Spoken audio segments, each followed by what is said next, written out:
911, what's the address and city of your emergency? Hi, I was snowboarding at Northford Park, and I was following someone else's trail, and I think I took the wrong turn, and I think I'm not going to be able to get out before the sunset. It's getting a little cold. I was wondering if you can send someone with snowmobiles. Okay. My name is Kyle Nordforce. I am the drone team coordinator for Weber County Search and Rescue. When the search and rescue team is first called out, the first big struggle, of course, is finding the people that we're searching for. Back years ago, search started off with us receiving a call out, then we would show up to the scene.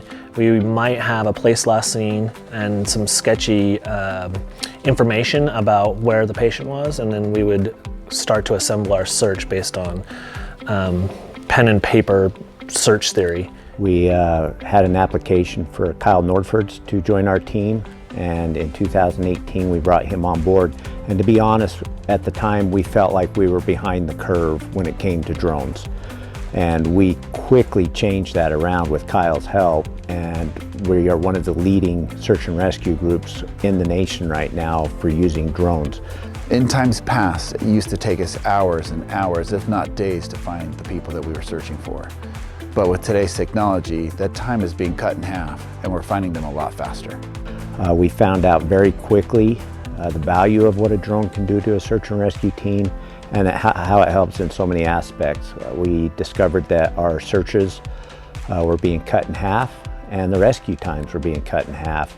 And now we've evolved to, we can go from the place last seen or a ping from a cell phone and launch the drones, and in many cases we find our patient via drone, and then the search and rescue team or my team can just go out and execute the rescue. The greatest example we have is one of our most recent searches was a snowboarder up in Norfolk that went missing.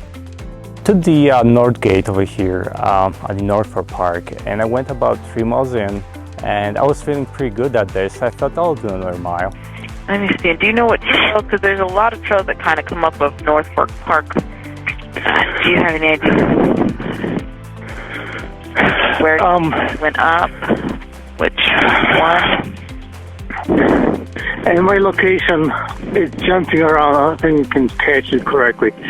But south of Cutler Springs, about halfway up.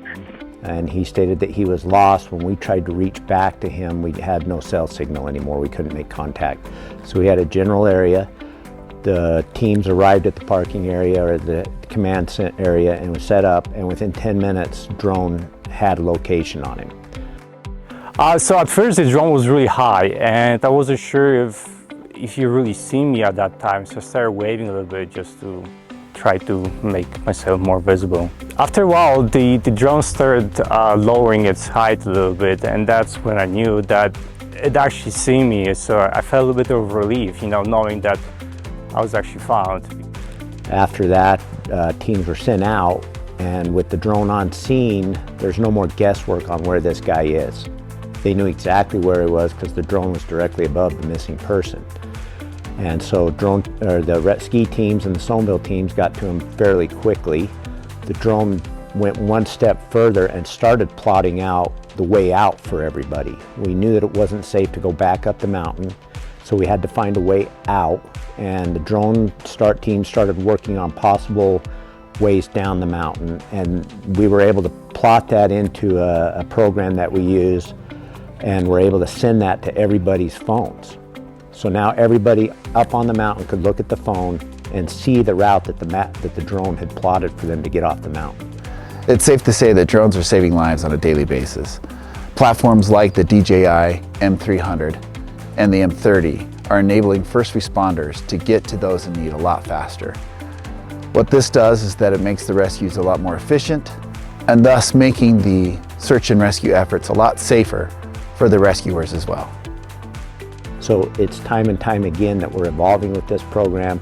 We're finding new ways to use it, and it's just simply awesome on what it's doing for Weber County Search and Rescue.